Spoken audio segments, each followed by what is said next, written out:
Thomas and Beverly Ventura were cleaning up after their very successful 25th wedding anniversary party. It also coincidentally happened to be Bev's 44th birthday.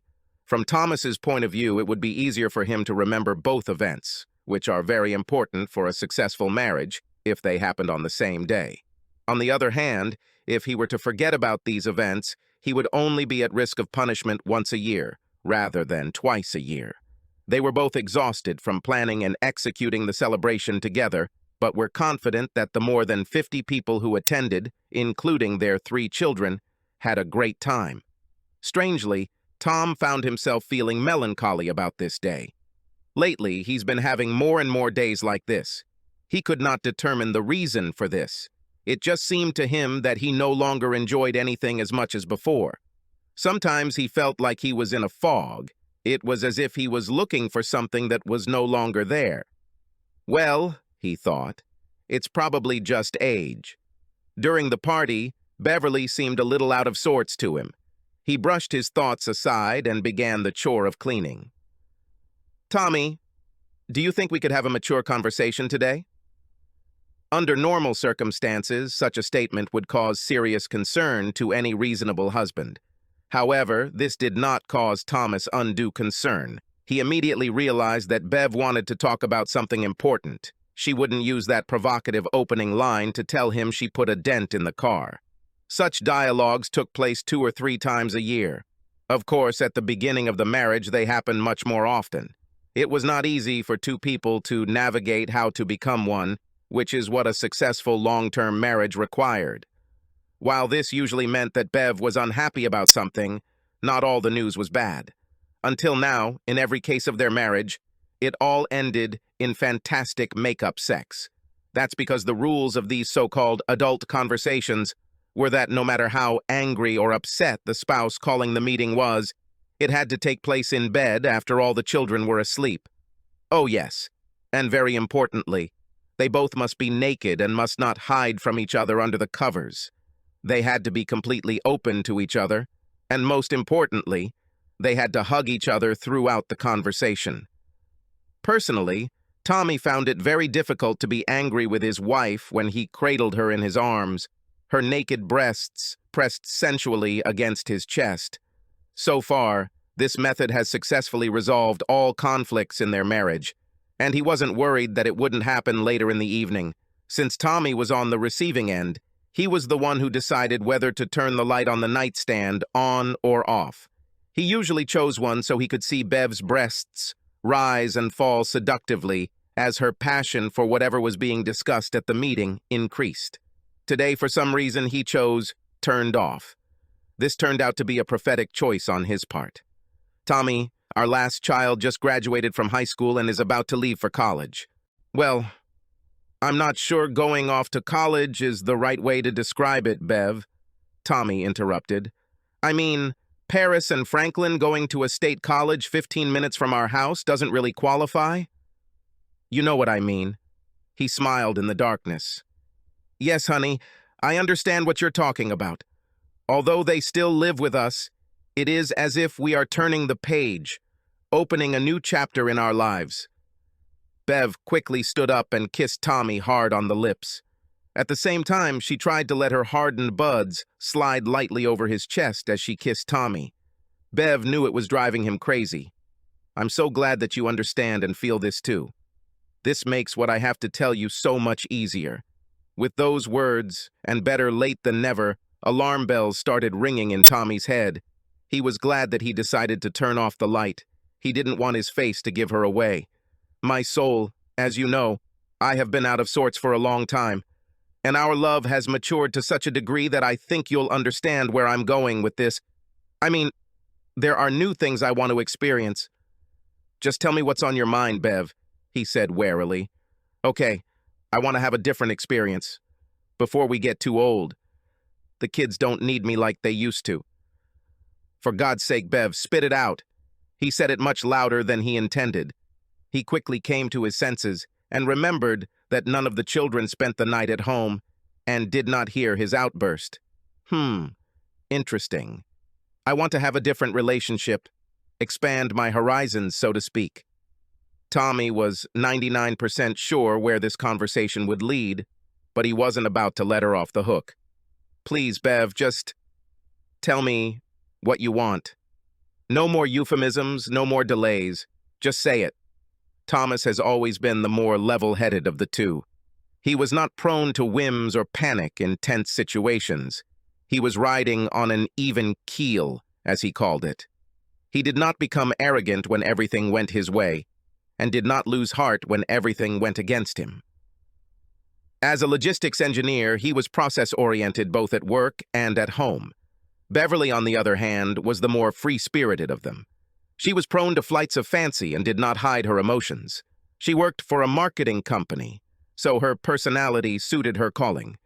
Having two different personality types always helped their relationship. The weakness of one partner was the strength of the other. He was confident that in the coming weeks, this symbiosis would be seriously tested.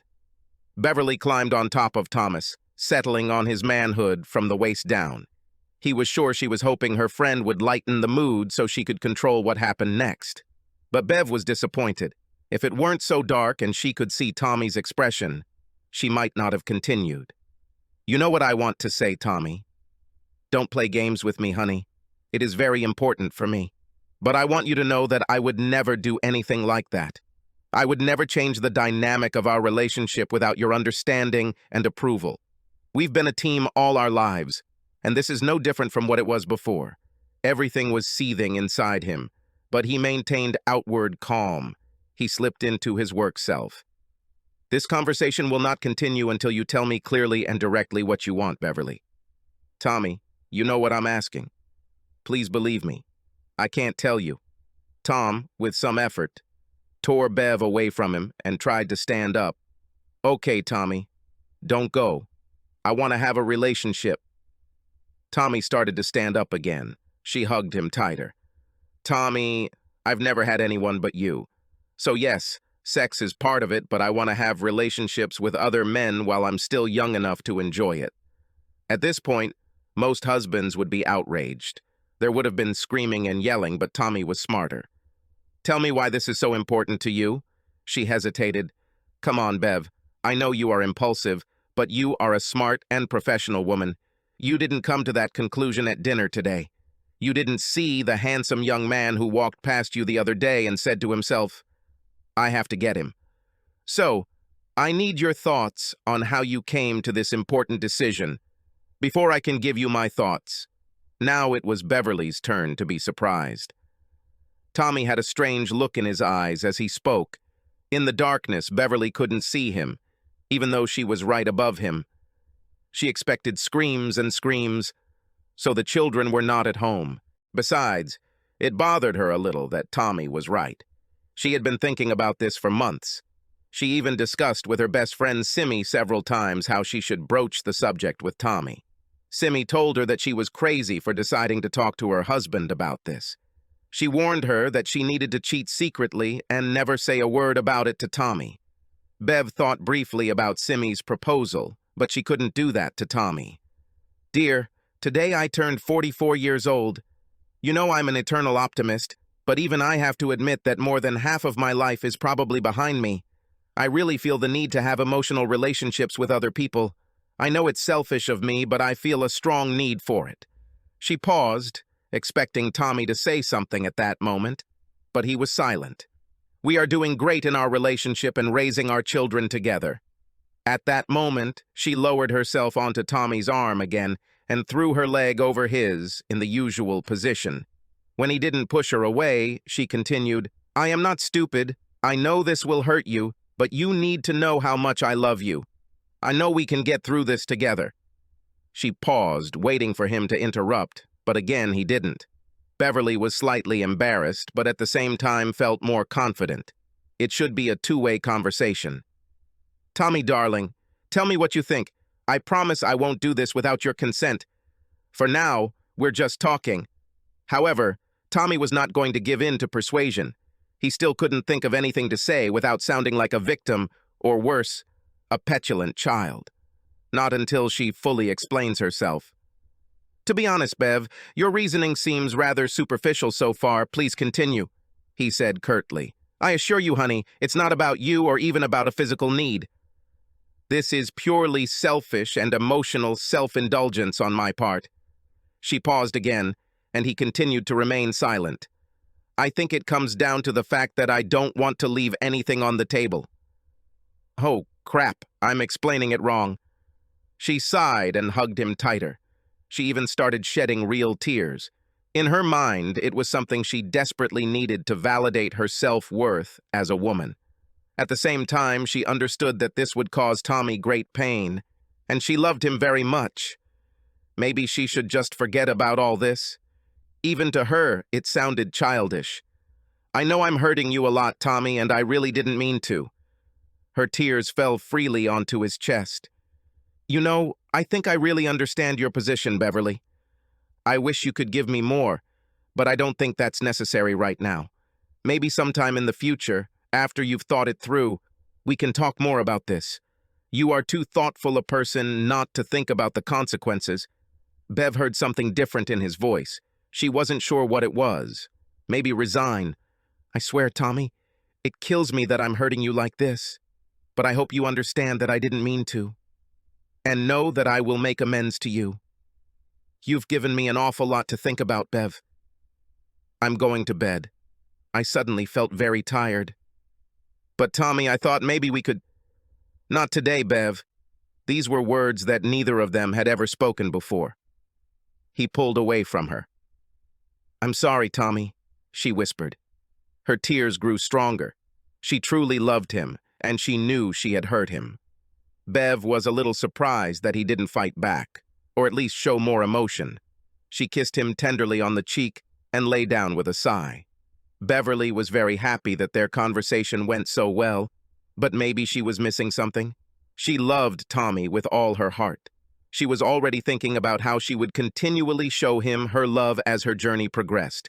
His understanding was of great importance to her. Wait a minute, what did he say about the consequences? Reality slowly returned to her mind. Tommy, what did you mean when you said consequences? I said I was aware that I was causing pain. We'll talk about this in the morning, Beverly. Good night. Beverly tossed and turned incessantly. She hardly slept at all. Overnight, her worldview changed dramatically. Not long ago, she had been so clear and confident in herself, but now she was tormented by doubts. Something was wrong here. She could clearly hear Tommy's slow, rhythmic breathing. He seemed to quickly fall into a deep and restful sleep. If he was in so much pain, how could he do such a thing?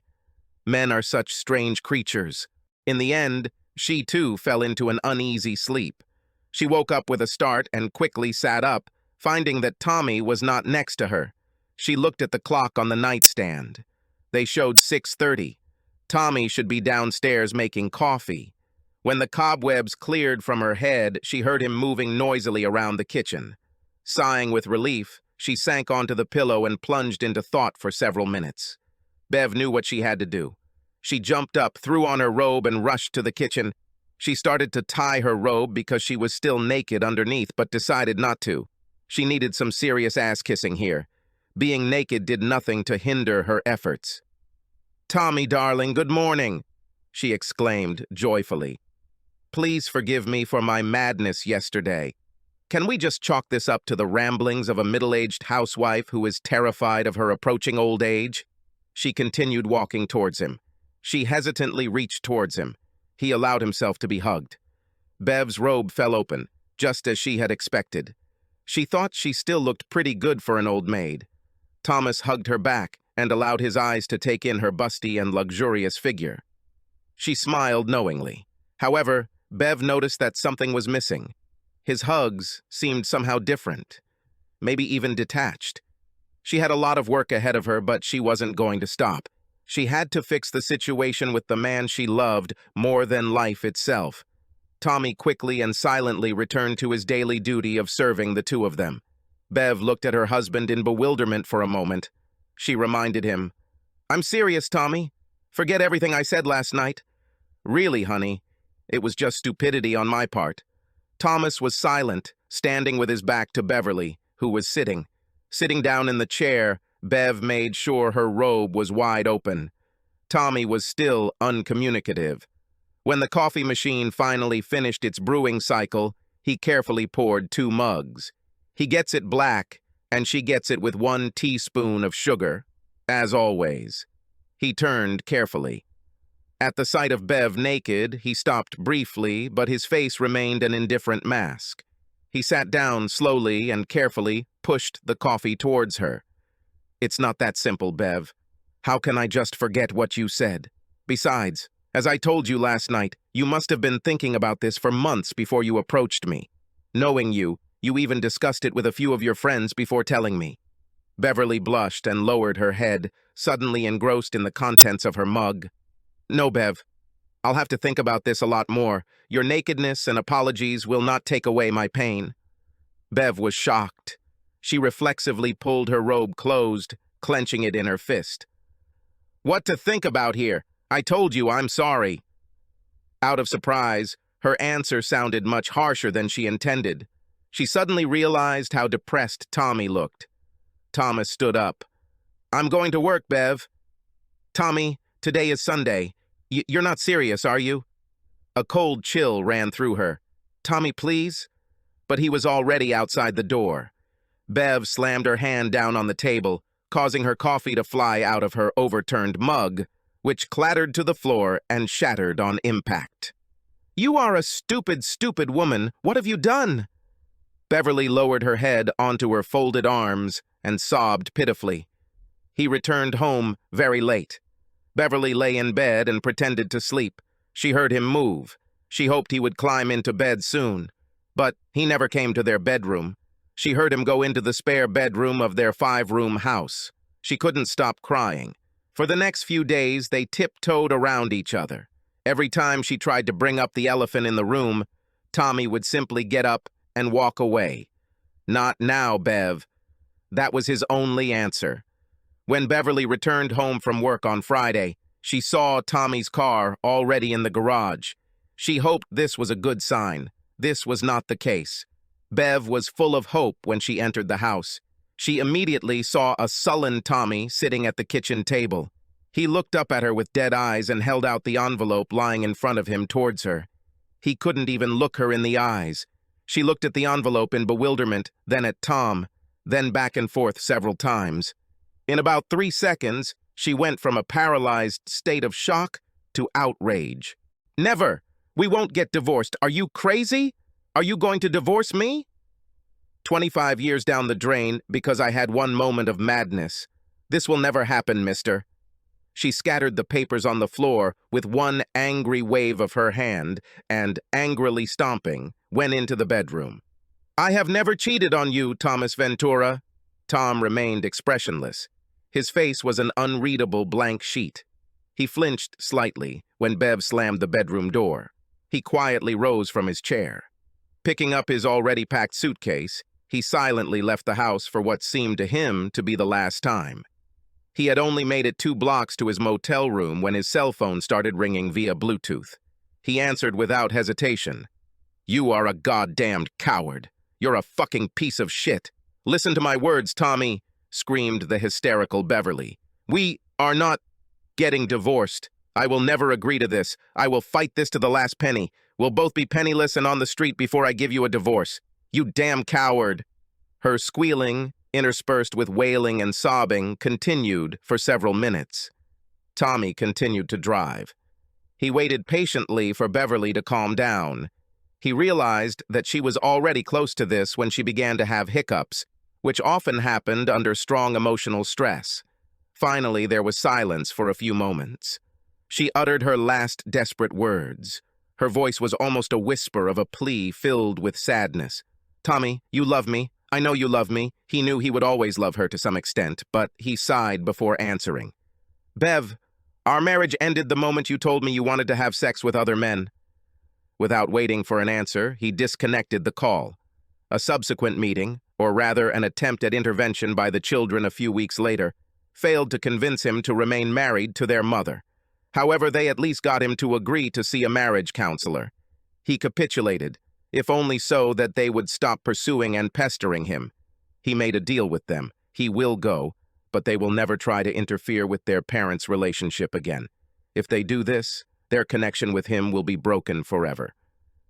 Thomas and Beverly agreed to meet with Dr. Tnicoll Adams, a doctor of psychology and licensed marriage and family therapist, who was listed as approved by the family court. Dr. Adams was dressed professionally, and her appearance and manner were somewhat formal. At the first session, she clearly defined the schedule and ground rules.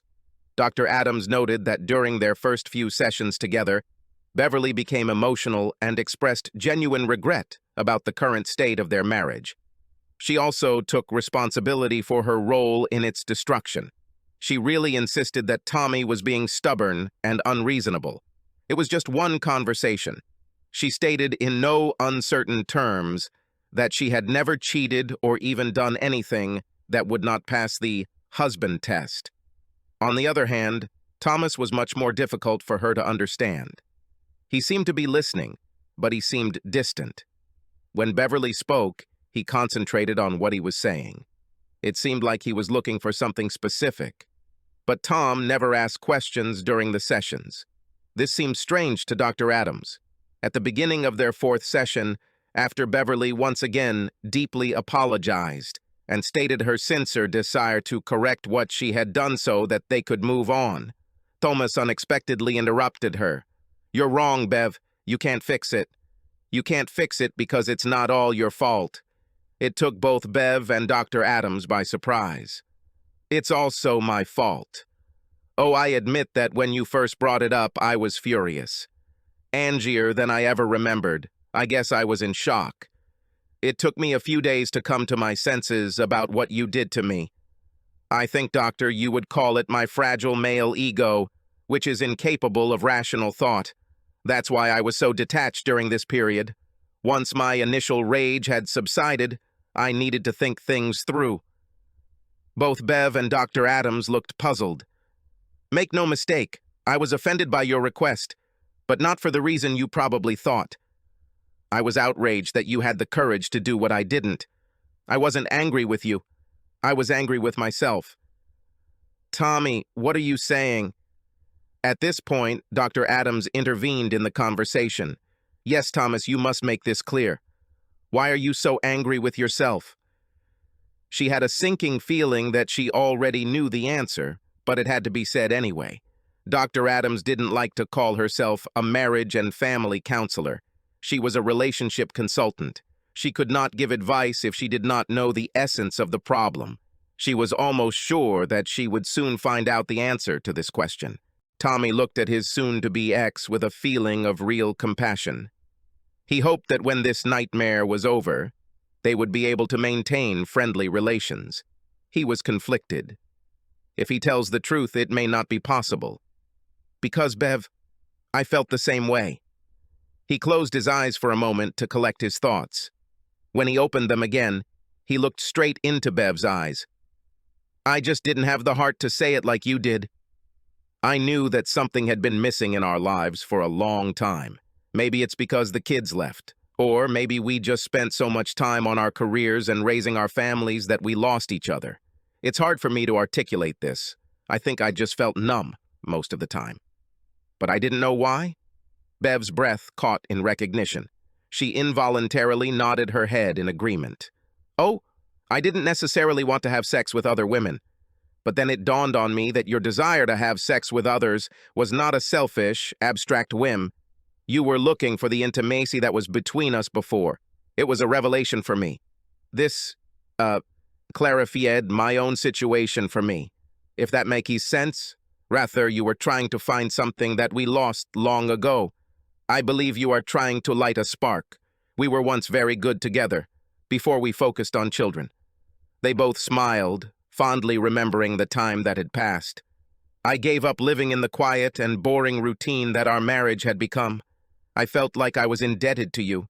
You have been so good to me and such a wonderful mother to our children. I guess I believed that this was the best thing that could happen in my life.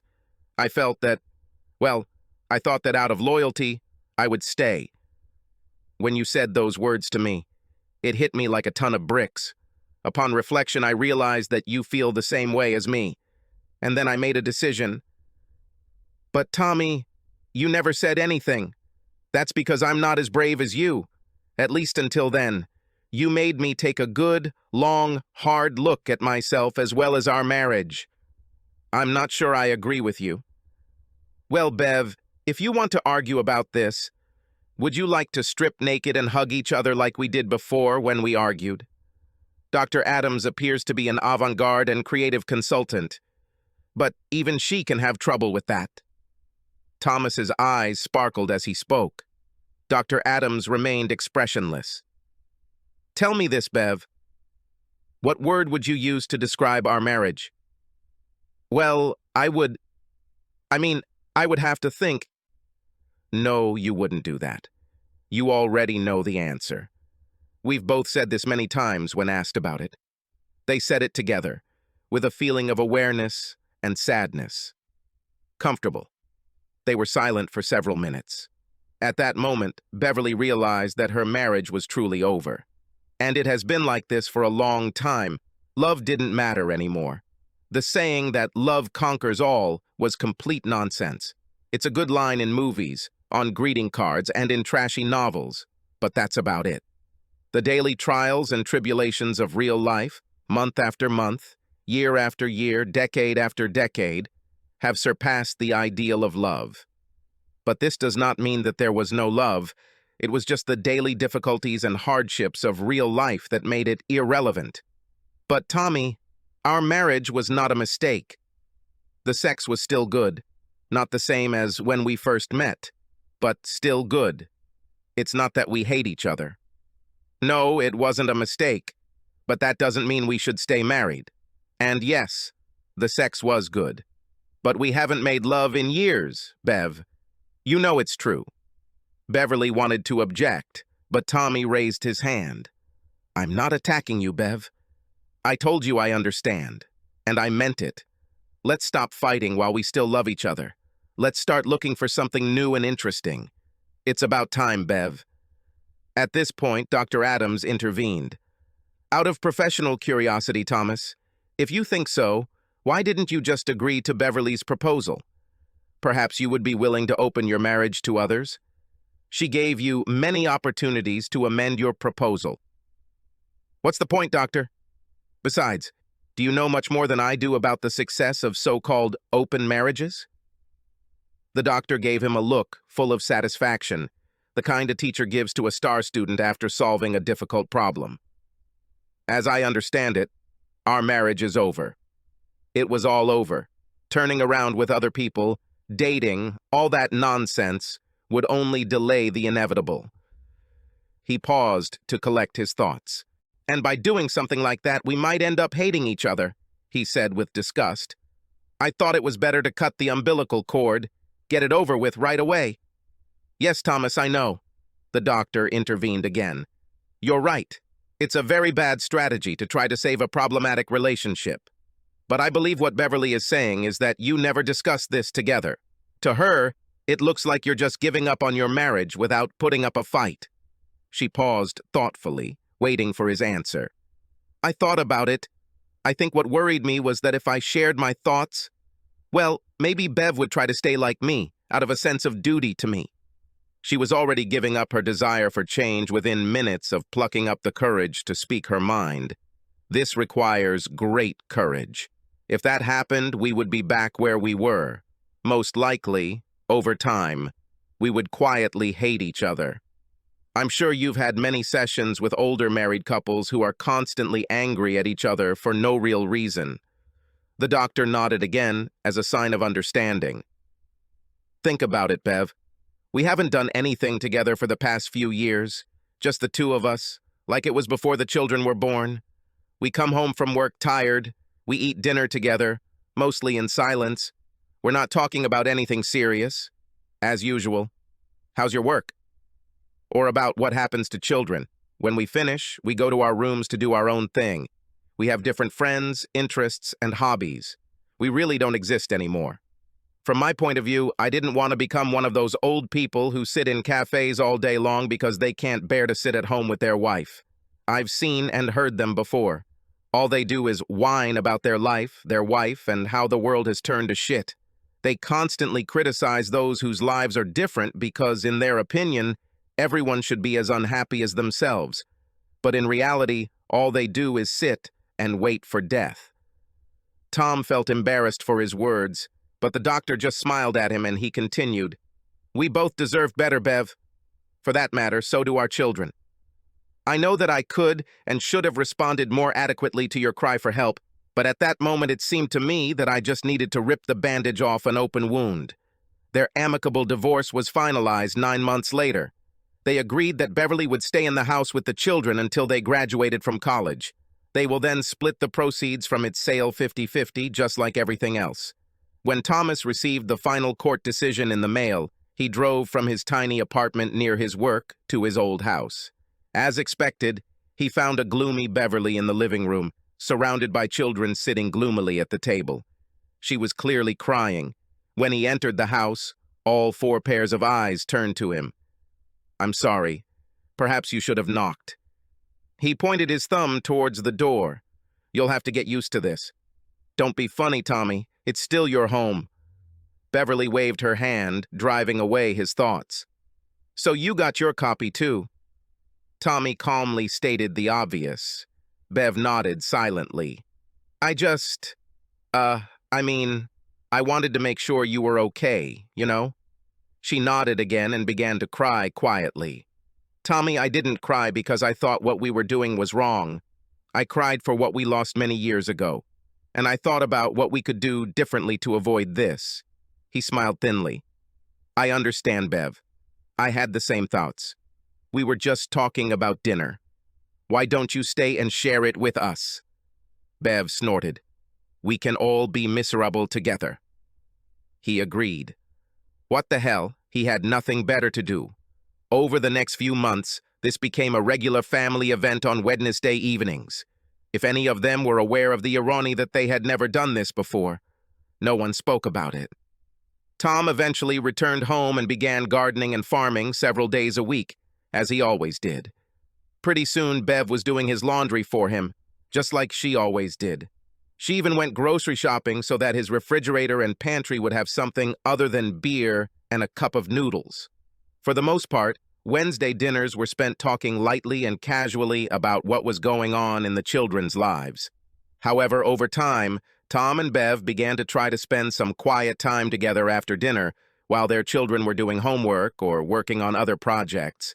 On one of these evenings, Beverly noticed that Tom was a little silent, and their routine work of washing dishes that evening took place mostly in silence.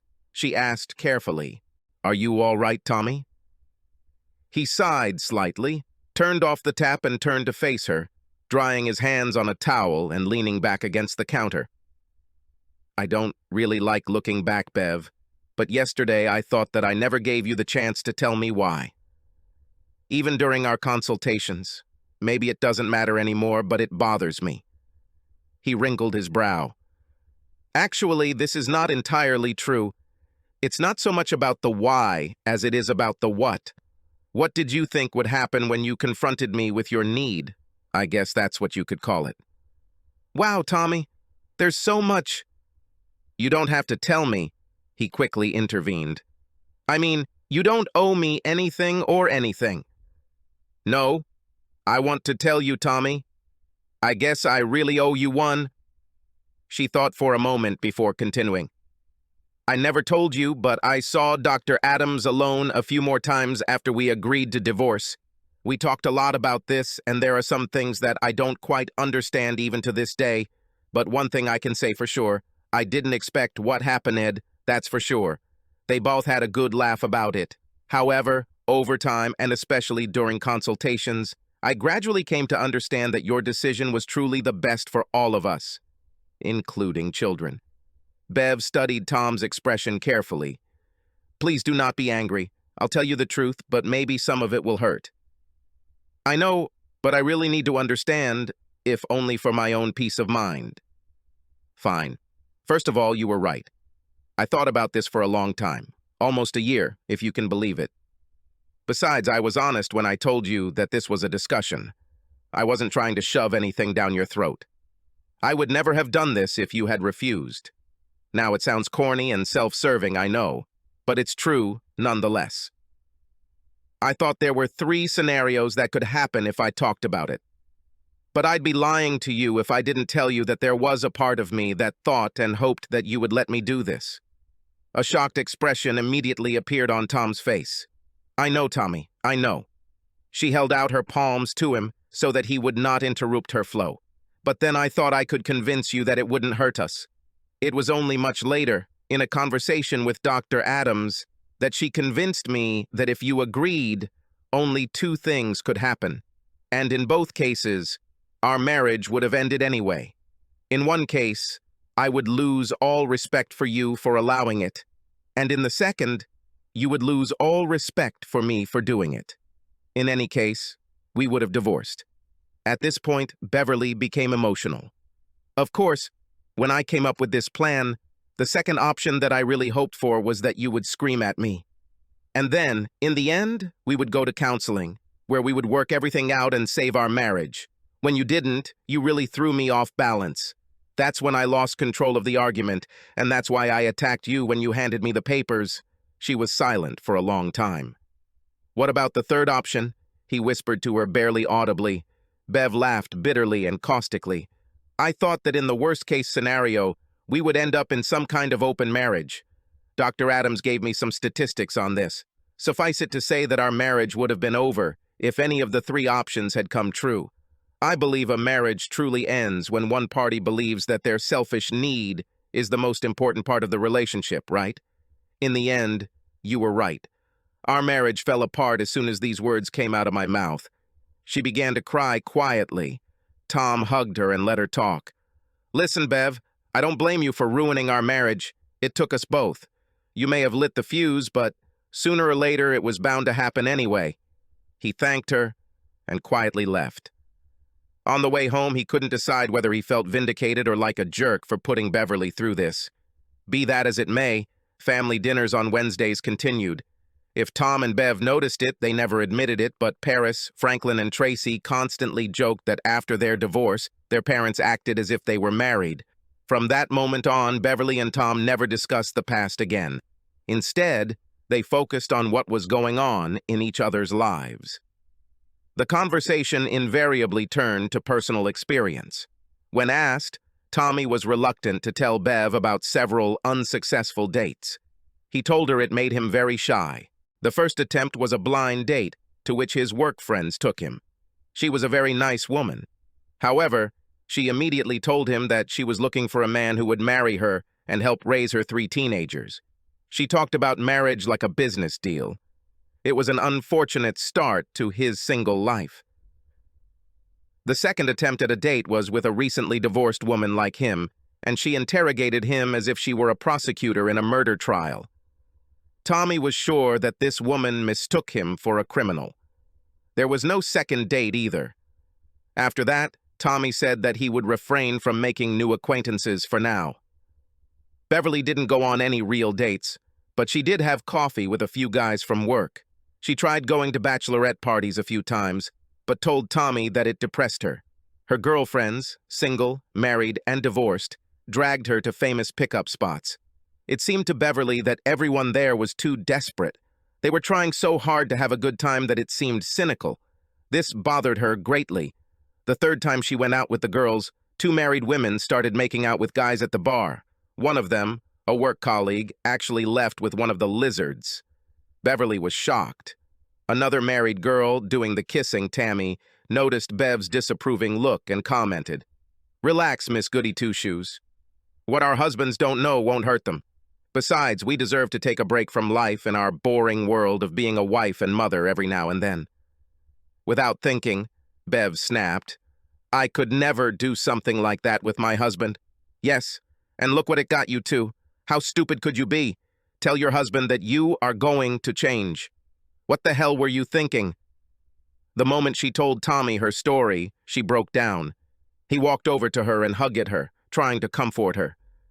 "Bev, listen to me. From my point of view, you did the right thing. Neither of us liked who we were becoming. Honestly, I think we get along better with each other now that we're divorced.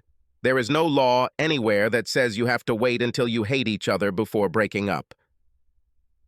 The following Wednesday at dinner, as Tommy entered the house, his 3 children rushed at him. They pressed him against the doorframe as they rushed past him. As they flew past, they giggled and shouted something goodbye. "What the hell?" was all he managed to say before he heard Bev calling him from the dining room. The last thing he heard from his children was Franklin laughing, telling him not to get hurt. He headed towards the dining room, shaking his head in confusion. The house was filled with the divine aroma of his favorite dish, meatloaf. He inhaled deeply through his nose to savor the scent. As soon as he did this, he realized how hungry he was. "Hey, Bev, what the—" His ex-wife stood in front of him, naked as the day she was born. Well, except for the 3-inch black CFMs and matching fishnet stockings that hug her creamy thighs. Her lips were painted ruby red, as were her nails. There was one red carnation in her hair. The finishing touch was simple pearl beads around the neck. Leaning forward to get a better look at her, Tommy took a double shot. A neat stencil written in cursive black ink read, "Tommy," on Bev's freshly waxed smooth alabaster pubis. "Is this forever?" thought the stunned ex-husband. Beverly stood in a pose with one hand on her hip and the other holding a delicious-smelling meatloaf high. Behind her was a festive table setting for a candlelit dinner. White tablecloth, red roses in a crystal vase, and everything else. He froze in place, his eyes bulging from their sockets. Tommy's mouth moved, but nothing came out. He felt excitement where he had not felt for a long time. "Don't be afraid, Tommy. I'm not talking about till death do us part, or anything like that. I just swore to myself that I would become something new and exciting for you, or die trying." Bev purred in a guttural voice full of lust. "Maybe if I had done something like this a long time ago, we wouldn't be where we are now. There's no point in looking back, Bev. Are we going to eat this meatloaf, or are you just going to stand there and hold it?" Softly, Tom, very softly. "You know, come to think of it, we can always warm it up later." He practically ran towards her. No sooner had Tom and Bev's 3 children climbed into the car than they heard their mother squealing and laughing like a teenager. They stopped and turned around, stunned by what was about to happen in the only house they had ever lived in. Standing in shock, Franklin thought, "If I live to be 100, I will never be able to forget what my mother looks like. I'll probably be in treatment for years." "Paris, you are the brains of this team," he said. "How many parental pairs do you think there are on this planet?" He asked a question. "I don't know, Franklin. Well, let's say there are about 8 billion people on Earth. So what, maybe more than 500 million? Franklin and Tracy nodded their heads thoughtfully. "This is a big number. What is the probability that ours will be the strangest in the world?" Tracy said, clearly confused. "Amazing, isn't it?" Paris laughed. At that moment, all 3 heard their loving, caring, angelic mother scream from inside the house. "Oh my God, Tommy. Yes, this is so amazing. Yes, therapy is definitely in my future." Franklin shook his head and wondered if he would ever be normal again. "Do you think they will get married again?" Tracy asked. Paris said thoughtfully, "I doubt. They're having too much fun right now to risk ruining everything." She clapped her hands loudly twice to attract the attention of her younger brothers and sisters. "Okay, let's go eat pizza and try to forget that we even saw or heard anything.